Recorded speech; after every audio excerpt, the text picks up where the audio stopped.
G'day there. The light that you find along with the composition that you create can determine how good your landscape image is going to be. Now, I've done a whole series of videos about composing landscape scenes. So this week we're going to talk about light. Along with this video, I've created a simple guide that you can download for free that summarizes everything for you. Just use the link in the description below. This video is sponsored by Squarespace, so if you need a website, a domain, or an online store, make your next move with Squarespace and use the discount code Andrew Marr. Light is definitely an important element in a landscape scene. So understanding the different types of light that you can get and how it can interact and impact a scene can greatly improve your landscape photography. There's a range of different types of light that you can find in the natural landscape.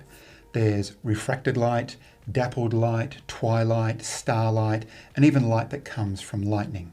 But in this video, we're going to cover the characteristics of more common light in the landscape, like direct light, diffused light, and reflected light, and work out what's the best type of light. Now, as the name implies, direct light is light that comes directly from the light source, which in nature is the sun. Direct light is stronger compared to other types of light, and as it's coming from a single point, its direction can have a big impact on the scene. In the middle of the day, when the sun is high overhead and there's no clouds in the sky, the light can get quite harsh. This tends to not be a flattering light for most natural landscapes because you can get very bright highlights and very dark contrasting shadows that lack detail. And some of the colours can get washed out. When the sun is lower in the sky, the direct light is more from the front or the back or from the sides.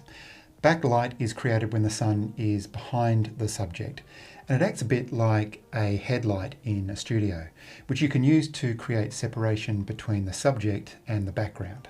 In this shot, I had the sun slightly behind the main subject, casting light down onto the tree. Because of the angle of the sun, the light didn't hit the rock wall behind the tree, leaving it relatively dark. This nicely isolated the tree from the rest of the scene and gave the leaves a bit of a glow. Front light on a scene with the sun behind the camera provides quite an even light across the scene from the camera's perspective. You don't see too many shadows because they're on the other side of objects to the camera. While this can look like good lighting for a scene with the naked eye, when captured as a 2D image by the camera, be careful that the scene doesn't come out too flat and lack depth. With the light coming directly from the same angle as the image is being captured, textures can also be lost. Where I can, I tend to compose the scene and position the camera so any direct light is coming in slightly from the left or the right-hand side across the scene, creating some side light. I like the way that side light interacts with elements in the landscape. It creates depth and interest within the scene. The side of an object facing the sun is naturally going to be brighter, creating a nice contrast with the darker parts of the object that face away from the sun. Side light can create better definition of lines and shapes within the scene, enhance textures as the light is cast across the face of objects, and can create better depth within the entire image due to the variation of light and dark areas. The intensity or strength of the light has a big impact on the effect that side light has on a scene. Strong direct light from the sun can be used to create clean lines between highlights and shadows. As the sun moves closer to the horizon though, the light softens to create more subtle changes between bright areas and dark areas. This is because another type of light is starting to take effect within the scene, and that's diffused light, which is created when there is something in between the light source and the subject that is scattering or spreading the light out.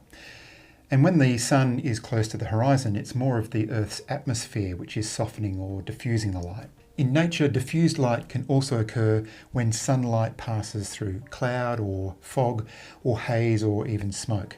I'm sure you've heard before that on an overcast day with the sun still high in the sky, the clouds can act like a big softbox. This is a good way of thinking about how this type of light works. Diffused light is softer and comes from a wider area instead of just a single point. This changes the character of the light and the effect that it can have on the landscape. Diffused light is often described as flat light because it can make some landscapes look flat. But what's really happening is because the diffused light isn't as intense, it's less likely to create any blown out highlight areas in a scene. And due to the fact that the light is scattered and doesn't come from a single point, it usually doesn't produce harsh shadows either. So I don't think of diffused light as flat, but instead I like to refer to it as even light. The sorts of scenes I prefer to shoot under diffused light are those that might have unwanted shadows under direct light. Typically waterfalls and forest or woodland scenes benefit from a more even light. Direct light on the water of a waterfall usually creates highlights that are blown out and hard to recover. Often forest images are enhanced with light that is diffused through fog. Not only does it create a cleaner scene that's easy to compose, but the even light allows you to increase the exposure for the scene to capture the details in the darker areas of the forest. The third type of light that has the biggest impact on my photography is reflected light. This is when light bounces off the surface of an object that may or may not be in the scene, and the reflected light then illuminates part of the scene that is in the frame. Let's look at an example. I was recently exploring some of the gorges in the Karijini National Park up in the Pilbara. These gorges go deep into the earth and in some sections are quite narrow, and the sun never shines directly into some parts of the gorge. However, where the direct light does hit a wall, the light is often reflected into other parts of the gorge. Similar to diffused light, reflected light isn't as strong and comes from a larger area instead of just a single point, again creating a softer, more even light. As I was shooting this scene, the light directly from the sun was hitting the rock wall behind me, which is out of frame. While there are still brighter and darker areas, it's not extreme because the light across the scene is more balanced. Next, I'm going to talk about what the best type of light is for landscape photography. But first, I want to thank Squarespace for sponsoring this video. Through the Squarespace platform, you can quickly build a website, grab a domain if you don't have one, and even set up an online store with a bunch of advanced features, all while not touching a line of code. The templates they provide are gorgeous. Some of them have even been designed just with photographers in mind, so your images are displayed beautifully. What makes it really easy to use is in just a few clicks you can add a new feature, and then you have the ability of easily customizing it through the panel so you can make it look and feel the way you want it to work on your website.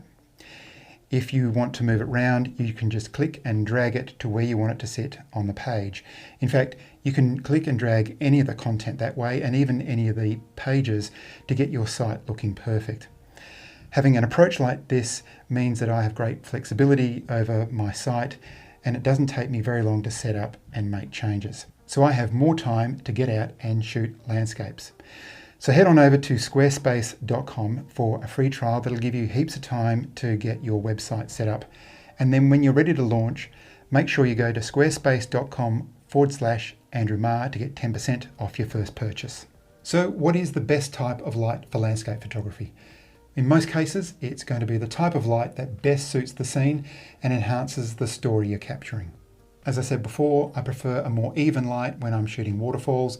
If I'm trying to shoot a more moody scene, I want the light to match the feeling that I'm trying to capture.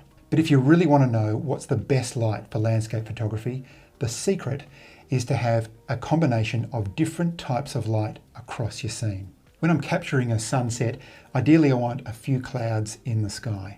Not only does this provide some interest in the top area of the image, but the clouds change the type of light that falls on the rest of the scene. In this seascape up at Kalbarri, I had different types of light impacting the shot. The sun was still above the horizon, so I had some direct light hitting a few of the rocks and parts of the red sandstone cliffs. I was using a wide-angle lens, so while the sun is in the frame, I was shooting across the bay and using the light directly from the sun as a bit of side light on the beach. You can see both the highlighted areas on one side of the rocks and the darker areas on the other side of the rock. On a clear day, the highlights and the shadows may have been a bit extreme, But luckily, the sunlight was being diffused by the sea spray over the ocean, which decreased its intensity. On top of that, the clouds overhead were dispersing some diffused light down onto the beach.